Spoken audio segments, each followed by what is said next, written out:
पिताजी, आखिर मेरा कोई भाई बहन क्यों नहीं है? यदि मेरा भी कोई भाई बहन होता तो मैं भी उसके साथ खेलता। सेठ का बेटा प्रत्येक दिन सेठ से यही बात कहा करता, लेकिन सेठ उसका कोई जवाब नहीं दे पाता।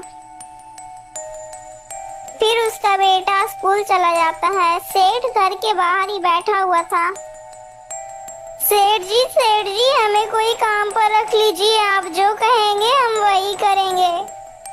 सेठ ने देखा कि वे दोनों बहुत ही बुरी हालत में थे। वे दोनों लगता है मानो कि बहुत दिन से खाना भी नहीं खाया हो।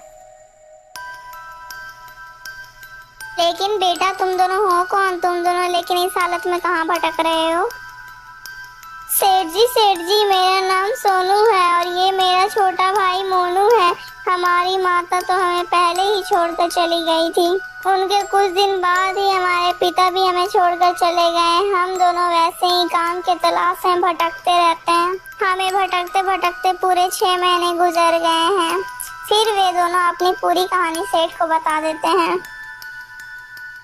उन दोनों की दुख भरी कहानी सुनकर सेठ को उन दोनों पर दया आ जाती है।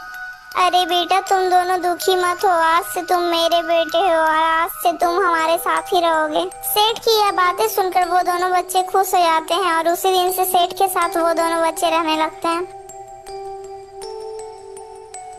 सेठ उन दोनों को भी अपने बच्चे के साथ ही स्कूल भेजता था।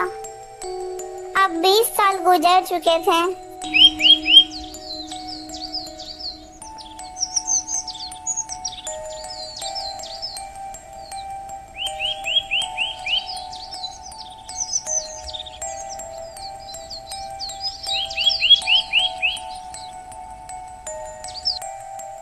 अरे सेठ जी, यदि आप बुरा ना माने तो मैं आपसे कुछ कहना चाहता हूँ।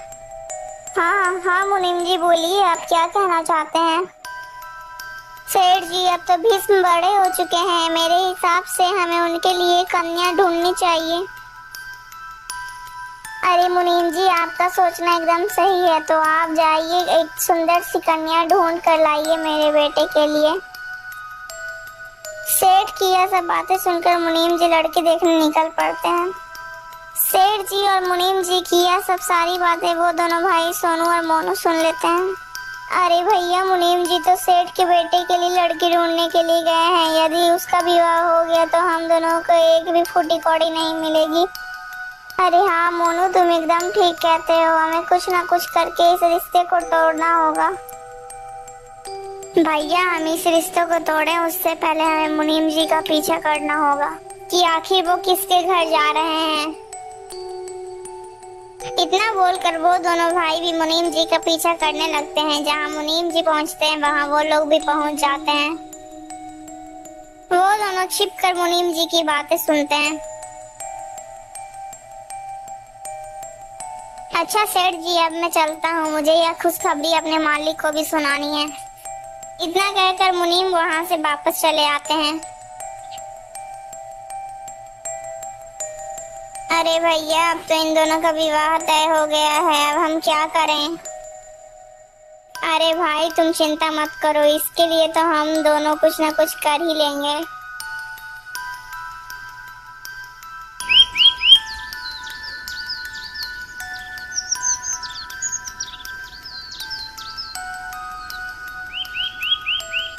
अगले ही दिन सोनू और मोनू दोनों भाई अपना भेष बदल कर उसी सेठ के घर के बाहर जाकर बहस करने लगते हैं।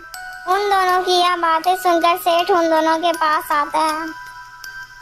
अरे भाई, क्या बात है? आप दोनों आपस में ही क्यों लड़ रहे हैं? अरे कुछ नहीं सेठ जी, यह एक ज्योतिषी है। इसने कहा था कि कल मेरा बैल मर जाएगा, तो वो मर गया और मेरा बैल आज ही मरा है। मुझे लगता है इसने ही मेरे बैल पे जादू टोना कर दिया है। अरे नहीं भाई, मैं तो कोई भी जादू टोना नहीं जानता। मैं तो बस तुम्हारा भविष्य बताया था। दोस्तों, अगर आपको ये कहानी अच्छी लगी तो प्लीज इस कहानी को लाइक करके चैनल को सब्सक्राइब कर दीजिएगा। दोस्तों ऐसी और कहानी देखने के लिए हमारे चैनल में जरूर आइएगा। बहुत सारी कहानियां हैं दोस्तों हमारे चैनल में।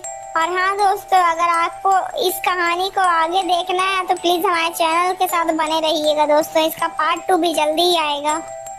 दोस्तों वैसे आपको ये कहानी देखकर कैसी लगी कमेंट में जरूर बताइएगा, और इस कहानी को देखकर आपको क्या शिक्षा मिली है ये भी बताइएगा कमेंट में।